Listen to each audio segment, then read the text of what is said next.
Okay,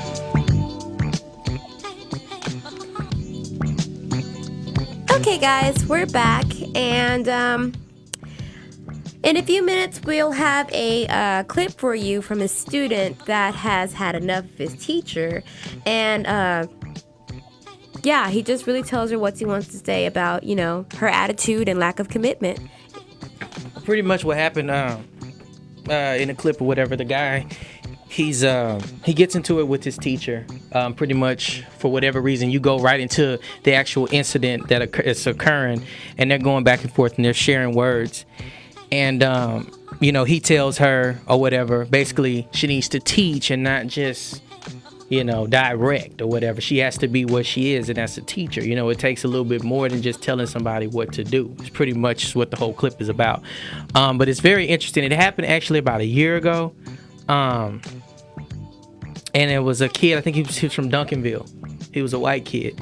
And it went pretty viral on YouTube, and a lot of people have been spreading it around, but it was pretty interesting. But before we jump into that, I wanted to just add something that I didn't think about till later. But the whole thing about the whole, how when I was saying that a lot of students think that they have to have a lot of the lower income areas or the urban areas, the kids feel, oh, I need a scholarship to go to college and I need a scholarship to do this. And that's not true. No. It's not true. If you want to go to college, you can go to college. It'll be hard, but you can do it. I mean, I don't think it'll be hard. I mean, the thing is, I think a lot of problems is with the families is that they feel that, well, we can't afford it. But the thing is, you don't have to afford it. Can afford it. I mean, yeah, like as of right now, I don't have any scholarships. I never got any scholarships. Yeah, but you're almost done though. Okay, but how would I have known that I was going to be almost done if I didn't try? Okay, and we have to take into consideration other people that just aren't as fortunate. Because there are some kids that, they just don't have it. And even community college, it's one of those things where, they got to get in when they make enough money to do so. But yeah, I can understand that. A lot of people, when they hear college, they're just like, oh, man, that's too big of a thing. And, I don't have the money for that. Or, oh, man, I don't have enough energy to go back to another school after the first school didn't go that great. But like I said before, and like we both said before, it's all about motivation. We just got to get people out there and get people excited for, taking the next step, because it benefits everyone in the long run. But basically. I just think, too, like as far as what I was saying, like, it's not one of those things. I mean, I grew up in a low-income area. I grew up in an area, most of my life where it wasn't even, it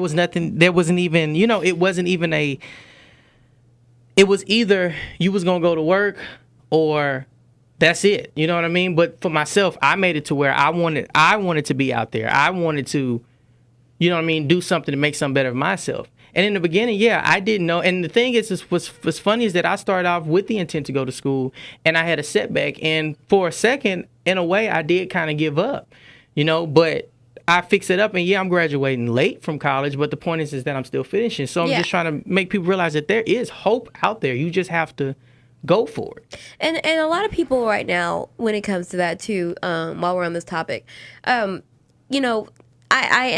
guilty of this too. We're on this schedule where we think by a certain age or by a certain time in our lives, we should have done this by now. We should have done that by now. Everyone else is on their schedule. Why am I not on the schedule? Am I just not good enough? Things like that. Sometimes we just need to stop being so hard on ourselves because we're on our own schedule. No one has the same life as the next person. And that's what I think it comes down to. I think we need to realize that, and it's sad that, so many people just write off the next person because of what they think they are, not who they are, what they think they are. It's so much of that goes on. I've been through it all. I've seen it all. You know what I mean? I've seen people that were worse off than me, and I didn't think that was possible considering the way I grew up in life.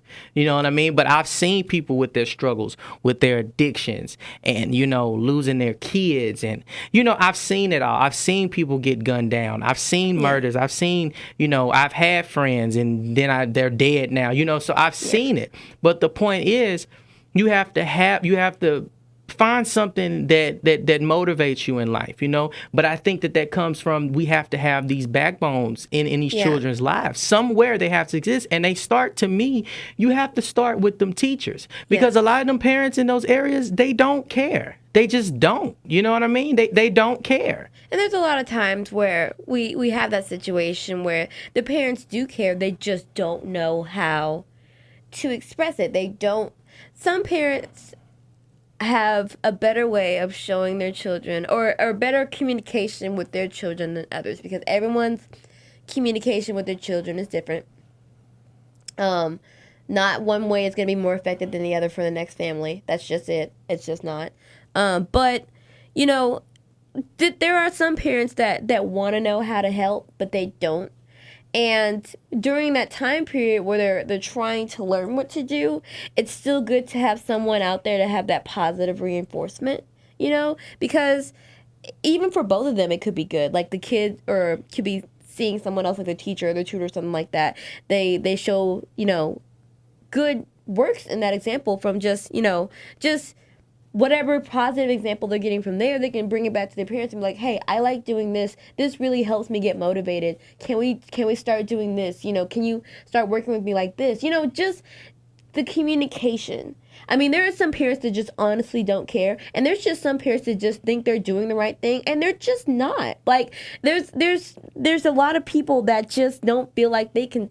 There's a lot of kids that think that they can't talk to their parents like they want to, because they'll think their parents will either flip out. They'll say their parents are just gonna think, oh well, that's stupid. Why can't you just do what you're supposed to do? Because I had a parent like that, and well, like I said, my life wasn't all as great with my dad, but it's out there. There's a lot of people that try, and there's a lot of people that are just like, oh, that's dumb. Why can't you just do what you're supposed to do? But I think interesting that you said that, because I can remember when my wife was talking about, and she said, kids, youth, they develop their personalities based upon their surroundings, their friends, for the most part. True. It's not even really from the parents. It's true. It's from the friends that they're around. Now, with that being said, we care more about what our friends say, what our friends think. They shape us to the people that we become. Now, you ever heard the saying, like, you are with people you hang around, that you're around. Yeah. So, take this into consideration. If you have a child who does not have that support at home, so they go looking for it out there with their friends and in them neighborhoods. If they don't have positive friends around them or positive people around them, how are they going to become a better person or shape into what they should be in life if they're constantly being surrounded by the gangbangers, the drug dealers, prostitution, things of that nature? Eventually they're going to think that that's right. They're going to think that it's okay to do that. And when they think that's right, they're the next generation, so they're going to have kids, and they're going to... And it's a continuation. Yeah, it's a continuation. And we have to break that. But go ahead and jump into this clip. Okie doke. This freaking lady go off on kids because they don't freaking get this crap. If you would just get up and teach them instead of handing them a freaking packet, yo. There's kids in here who don't learn like that. Bye. They need to learn face to face. You're just getting mad because I'm pointing out the obvious. No, and you're wasting my time. No, I'm not wasting your time. I'm telling you what you need to do. Get out. You want kids to come into your class? You want them to get excited for this?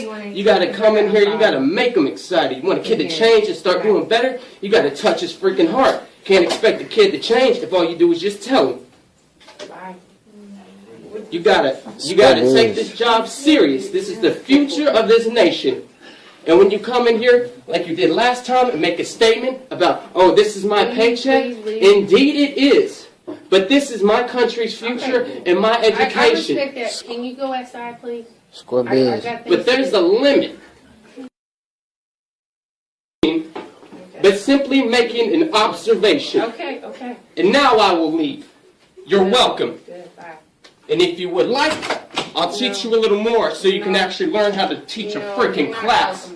Because since I got here, I've done nothing but read packets. So don't try and take credibility for teaching me jack. Just go. Bye. Close the door. Little baby. I respect that on a lot of levels. I would not, as in the teacher position, I'd be upset. But if you're just not by doing that, that, you but can't be upset. yeah. So No, you I mean, can't be like, upset. You just you know, got like- outed. You just got told. Yeah, I mean, like how you're wrong. people, older people think that you're not supposed to talk to people that way. That's what I mean. But I respect the crap out of him, because if you just have no motivation and you're just there to get your paycheck and do whatever, why are you in this job? But I think that's the problem. What we don't realize is that those teachers, they're getting there.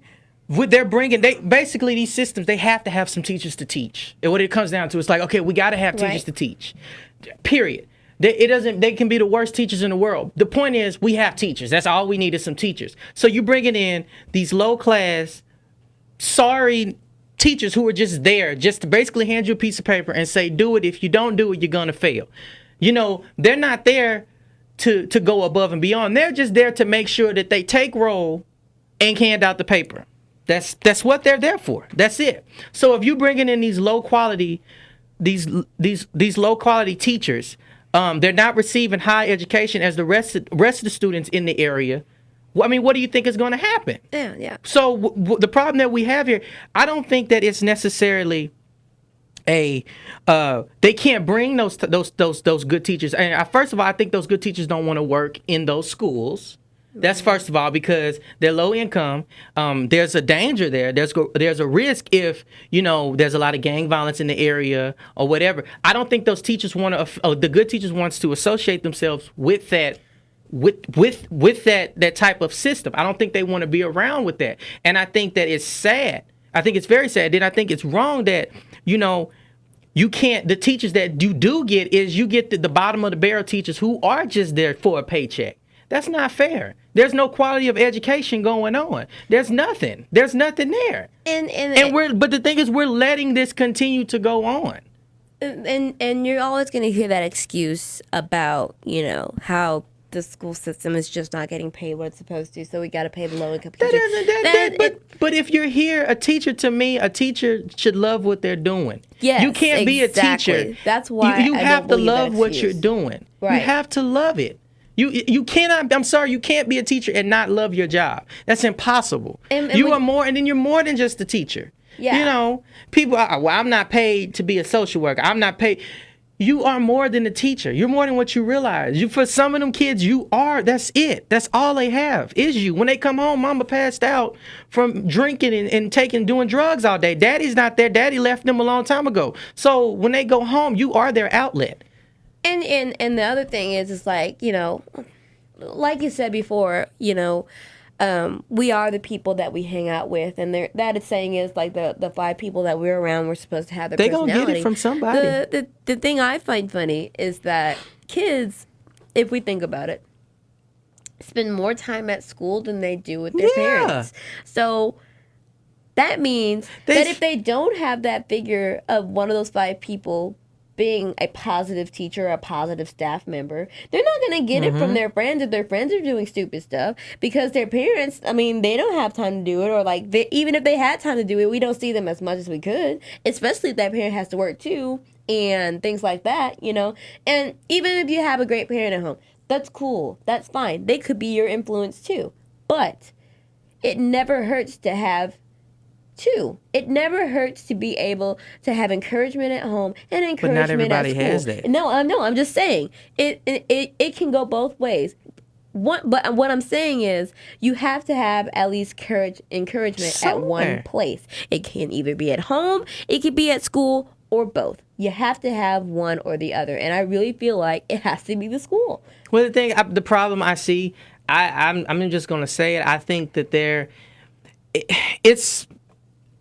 it's a next generation segregation. It is what it is. It's you had back in the day, they were able to separate African Americans or whatever from being able to integrate in these schools, and the quality of education wasn't as up there as it was No, with the it's other not. schools. It's And so that now, worse. once the integration occurred, now that we're all integrated or whatever, I think they still found a way to separate and divide, because majority of the low income are who? Your Hispanics, African Americans. That's the lower income. That's usually that's what I see when I go through a ghetto.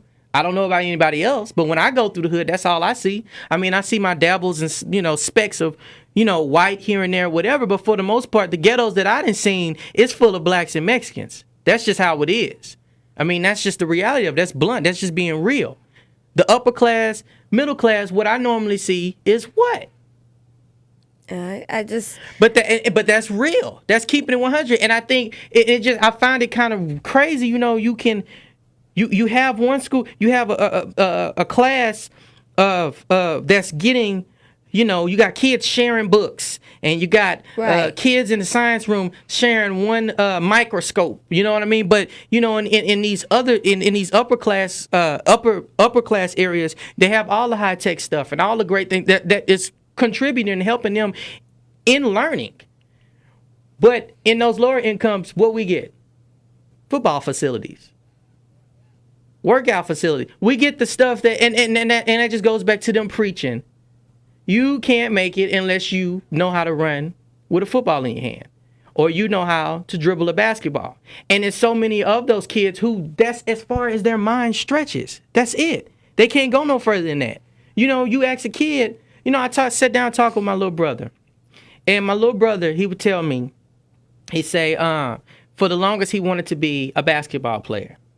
That's it. So I said, okay, Christian, you want to be a basketball player? I say, you have to pass in school. I say, you have to learn, get your education. I say, you got to work on that, man. I said, because you're not going to be able to play if you can't pass. So some days pass. He going to tell me, I don't want to be a basketball player no more because I can't pass.